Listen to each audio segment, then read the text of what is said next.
कहाँ बारू हो मेरा रू? हाँ आवे है न तनी। कहाँ गए हैं जी? कहाँ गए नहीं अम्मा के गए बोलावे। अरे तो बता के जाए चाहिए ना। अरे बता का जाए के बटे अम्मा बड़ी अब बोला के लियावो तनी आ कोनी बयान तो बड़ी दुख परेशानी बोई जा ओइ से सोचनी है ने आवत तनी तो जान तरू बड़ी दुख परेशानी बोई जा। अच्छा ओइ से सोचनी है जे बोलौल चलतनी अम्मा के। हाँ आ जैसे हमनी के दू आदमी खातन जे वैसे हमहू खाई हैं।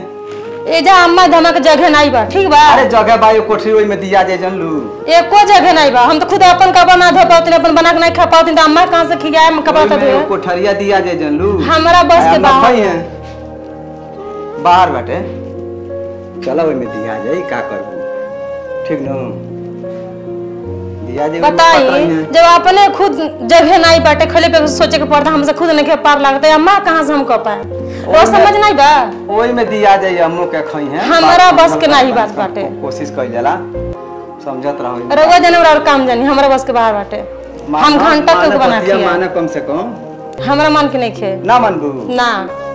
अच्छा मान कोशिश करब ओइ में जान डलबे सुनल जाला बात कम समझेलू ना तू अम्मा कर खइबे करी है तो उसे घर जाई हमनी के घटे उटे नहीं ठीक बा हमरा मन के नहीं बाटे हम खुद अपना बच्चा सब टाइम से ना बना खा हम खुद टाइम से ना खा पाते का बना के तो अम्मा के ना समझ खामा बना खिया बात के समझ खियाई है बना के हमरा मन के नहीं खे रोवा ले में रोवा काम जाना हमरा एक आदमी से घटी थोड़ी बात यार कुछ मत जले चौपा दी हम कुछ नहीं जाना चौपा दी। हां चौपा दी हम चौपा दी 1 2 3 चौपा दी हमने चौपा दी हां चौपा दी एकदम से हां अम्मा तनी हन सुनो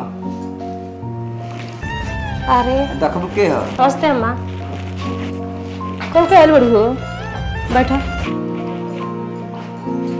बैठा हम पानी लेके आता नहीं आई गया ना।